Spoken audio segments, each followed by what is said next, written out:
Hello students, today we're going to cover chapter 24, section 3, which is all about nationalism.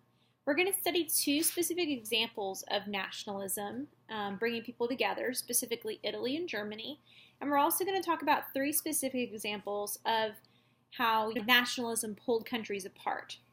So let's get started. So what is nationalism? Basically, nationalism is the idea that you should form a government with people that are of similar ancestry with you. And during the 1800s, nationalism fueled efforts to build nation states. These nationalists were not loyal to the kings, but to their people with whom they shared common bonds. And again, they believed that people of a common past or ancestry should be united together to form governments. This seems like it's an idea of unity, but to some, such as like Metternich and the other European rulers who wished to restore the old order prior to the revolutions of France, this actually would be a force for disunity because people wouldn't be loyal to a king, but to their ancestry instead. And this is exactly what happened to several of the major empires, which we're going to talk about in this section. Eventually, though, some authoritarian rulers began to see that they could use this idea and this drive for nationalism to unify large groups of people and use these feelings for their own purposes, which we're going to see two examples of in Germany and Italy. And they built nation states in these areas that would allow them to be firmly in control over the group of people. If you take a look at page 692 in your textbook, there's a really great chart that I really recommend you copy into your notes, and it helps describe the different types of nationalist movements, specifically the kinds that unify, the ones that separate, and then the ones that allow people to build nation states.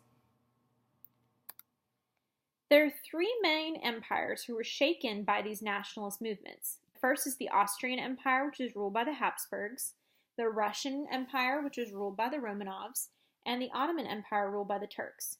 These three empires were all geographically similar and were made up of a large variety of ethnic groups. These ethnic groups would change hands between these empires often due to battles or royal marriages.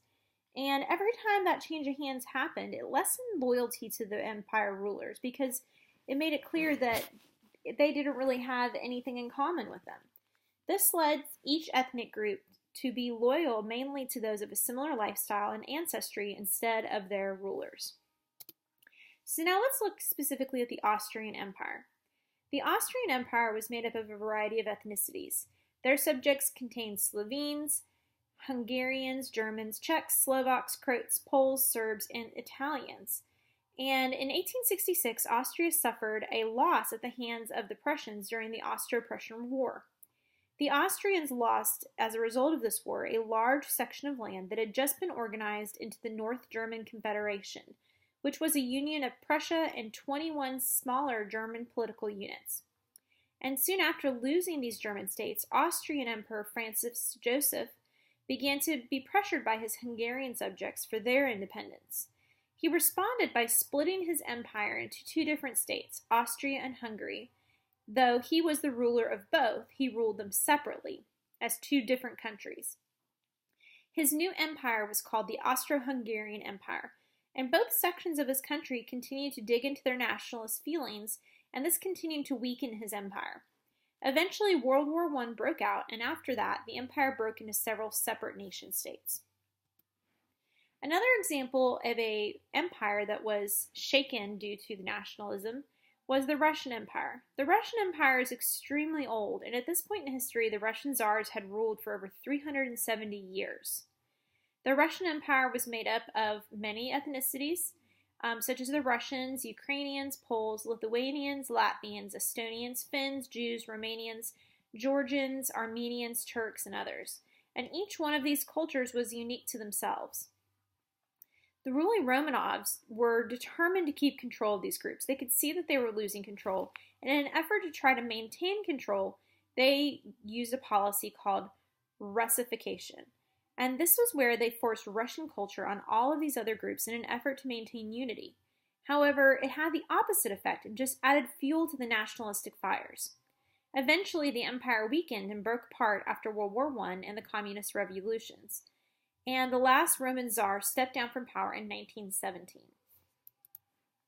The third empire that was weakened by nationalism was the Ottoman Empire, which was ruled by the Turks.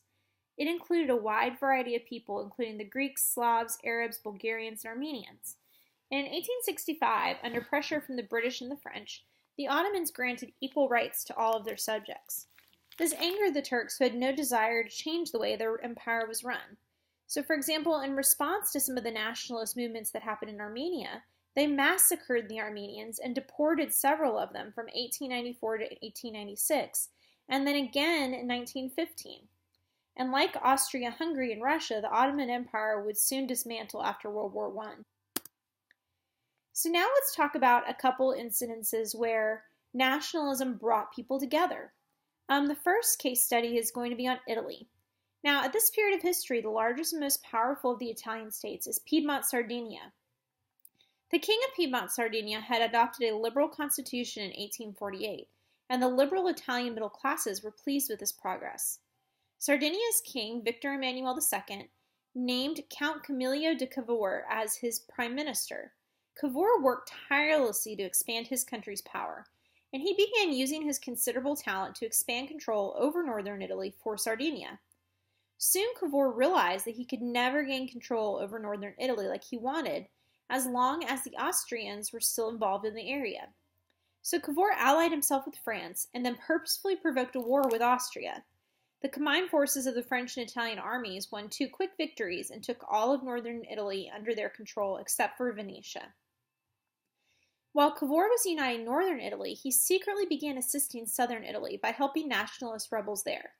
In May of 1860, a small army of Italian nationalists led by a bold soldier named Giuseppe Garibaldi. When in battle, Garibaldi and his followers always wore bright red shirts and became known as the Red Shirts. Garibaldi marched from the south and conquered more areas of Italy. Eventually, he met with King Victor Emmanuel II and agreed to cede all the lands that he had conquered and let the Sardinian king rule over one united Italy. Eventually, the last part of Italy, Venetia, which includes Venice, also joined Italy into the Italy that we mostly know today. The one last area that needed to fall under Italian control were the Papal States. This was the area of Italy that the Pope ruled, and it included the city of Rome. It shortly became the capital of Italy once it joined with the Italian group. However, they did allow a small section of Rome, known as the Vatican City, to stay separate and under the control of the Pope. This relationship between Rome and the papal seat is unique and is in place even to this day. Another example of nationalist tendencies that came together to form a country is the case study of Germany. In 1815, 39 German states formed a loose grouping known as the German Confederation. The Austrian Empire dominated the Confederation, however, Prussia was ready to unify all the German states under their control. Prussia had several advantages over Austria when it came to the loyalty of the German states. Prussia had a mainly German population, so the German nationalism movement strengthened Prussia, whereas the nationalism movement broke apart Austria-Hungary, as we talked about previously. Also, Prussia's army was the most powerful on the mainland of Europe. In 1848, Berlin rioters forced a constitutional convention to write up a liberal constitution for the kingdom and push unification forward. In 1861, Wilhelm I succeeded Frederick William onto the throne. The parliament refused to grant him the money he wanted to make the army stronger. He thought that this was a major challenge to his authority. One group supported this view, which we call the Junkers, even though it looks like Junkers, it's Junkers. And this was a group of people that was made up of the strongly conservative members of Prussia's wealthy landowning class. In 1862, Wilhelm chose one of these Junkers as his prime minister, Otto von Bismarck.